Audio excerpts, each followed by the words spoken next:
run programs in today's life from our grandchildren's bank account. They're kids. They'll bounce back. What are you worried about? They'll be across fine. the board. So when somebody says, well, you know, you're a Republican, I disagree, I said, but let's talk about what's important. And when we take it back to our generation needs to behave itself, and we need to live within our means, and we have to do it because it's only responsible for our kids and our grandkids, universally accepted.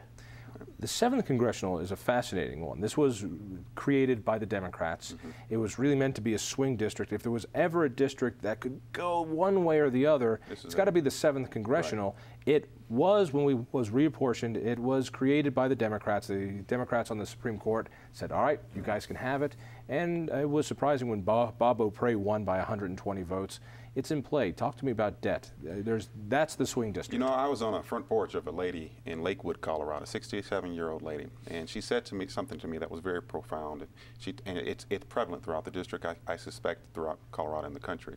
She said, you know, Ryan, I'm fundamentally concerned about the direction of our country. I've never been so confused and uncertain about where our country is headed. And as we talked through the issues, the debt that we were placing not only on ourselves but on future generations was, if not the biggest issue, the second biggest issue on her mind. You said it before, over $13 trillion in debt, $44,000 in debt for every American. That includes my 3 children who barely know what taxes are.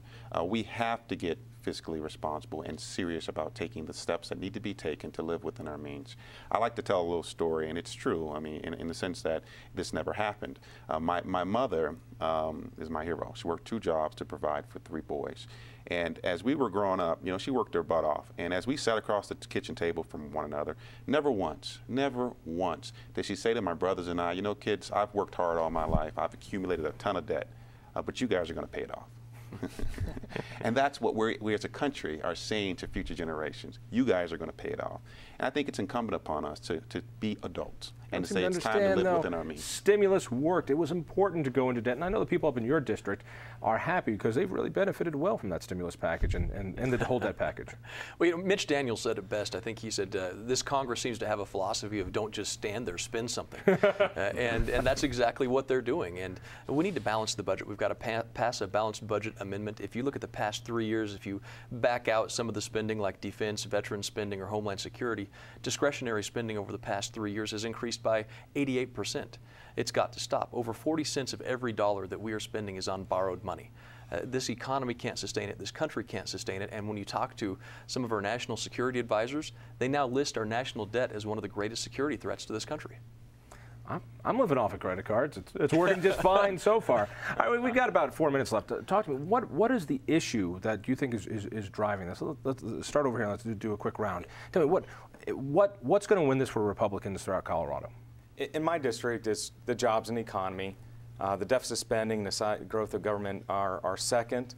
To get across in the district, and you know this, it's going to require a Republican that is definitely socially moderate, and I am. I think that Republicans now are stronger on civil liberties than Democrats.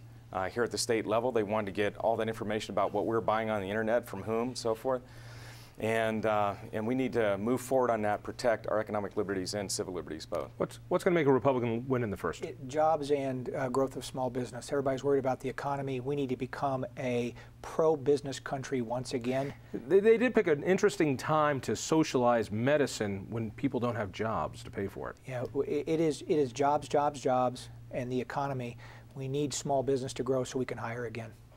Talk to me about the 7th. You know, the bottom line in 7th is the bottom line for most Americans. People want to get back to work, they want a fiscally responsible government, and they want a Congress that's accountable to the people that they represent. Those 3 issues, I believe, are going to be paramount in the 7th Congressional District, and I'm working my butt off to give people a clear choice and an opportunity to send a new voice to represent them in Congress. Yeah, we got to cut spending. We've got to stop the government's reckless disregard of the taxpayer dollars, get government out of the way, and let America work. We've got to cut spending, get this economy moving forward and creating jobs. Tea Party, has it helped?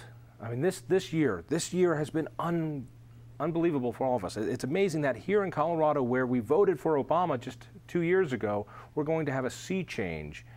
Does the Tea Party movement help you guys real fast? Well, again, I think it's exciting anytime the Tea Party or anybody else takes up their constitution, educates themselves on what's happening in this country, and so I think it's great to see people interested in the future of their country.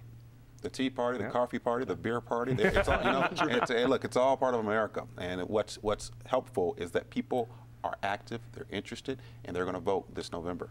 Will they come out and vote? Oh, you better believe it.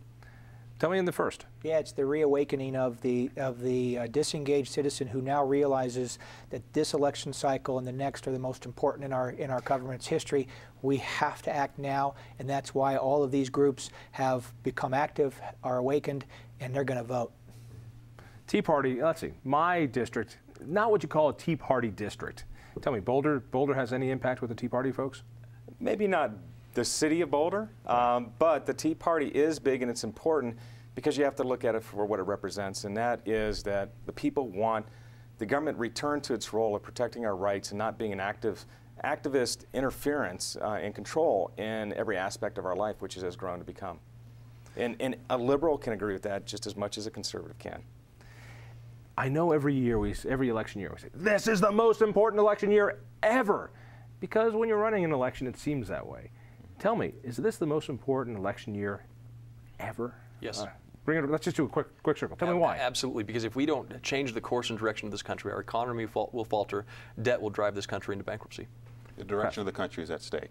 We move forward or we move downward. I want to move us forward. Forward being what? Towards a freer, more prosperous country. More jobs, more opportunities. Reigning in D.C.?